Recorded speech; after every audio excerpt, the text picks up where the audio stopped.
UFC 294 was this weekend, and it was what an event. It was in Saudi Arabia, so the time was a little bit different. Usually they're in the evening around 7 p.m., but this one started at 11 a.m., so early card on Saturday, and it was a great card all around. But one particular fight stood out to me, and that was the main event. It was Alex the Great Volkanovski versus the champion Islam Makhachev. They actually are both champions, just of different weight divisions. Volkanovski is the smaller of the two. They had fought before, and it went all 5 rounds. It was a very close fight, and Volkanovski lost in a very close decision. But again, they wanted to do a rematch, and again, on 8 days' notice, Volkanovski, who is much smaller, took the fight. And unfortunately, he came up on the short end of the stick. He lost this particular one in deciding fashion. However, what stood out to me was the post-fight interview. He was super emotional. He talked about how he needed to be kept busy, and just with his mental situation. If he's not in camp or he's not training for a fight, he just doesn't do so well. And I just found that super interesting, considering that, you know, this guy is pound for pound best fighter in the UFC, arguably, if not top 2. You know, he's got all the money that you'd want, all the fame, all the prestige, and yet he struggles, just like, you know, pretty much everybody else.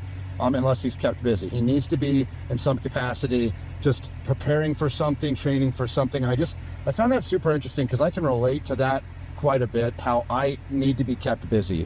Back in my 20s, I struggled a little bit, actually a lot of it. You know, I just didn't seem to have a goal. Like, I had a job, but it wasn't like anything that was something that I could look forward to building and growing. It was just something that I had to clock in, clock out, right? It wasn't really a vision. And I just was really depressed then. I drank a lot.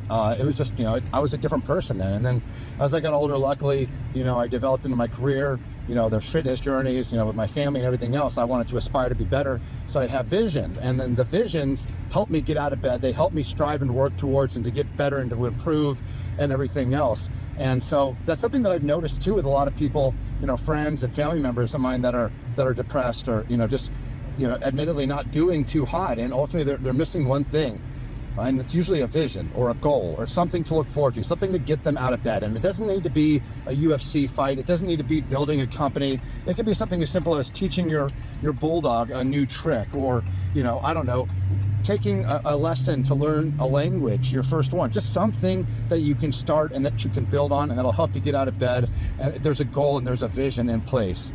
You know, in the Bible, there's Proverbs. It says, without a vision, the people will suffer. And I think that's so true. And I think it's an important message that even if Volkanovski, you know, this guy's on top of the world, he struggles if he's not kept busy, then who are we? So my challenge to you and to anybody else who might be struggling or just depressed or just not feeling too good or just not too hot about life, just ask yourself, do you have a vision? Do you have yourself something that you can look forward to and strive towards and get better to? Because if you don't have it, I'd recommend you finding one. And you know, you can start today. It doesn't need to be life-changing, but it should be something. So that's my biggest takeaway: is if you don't have a vision, go out and get one. It doesn't have to be, you know, groundbreaking, but it needs to be something.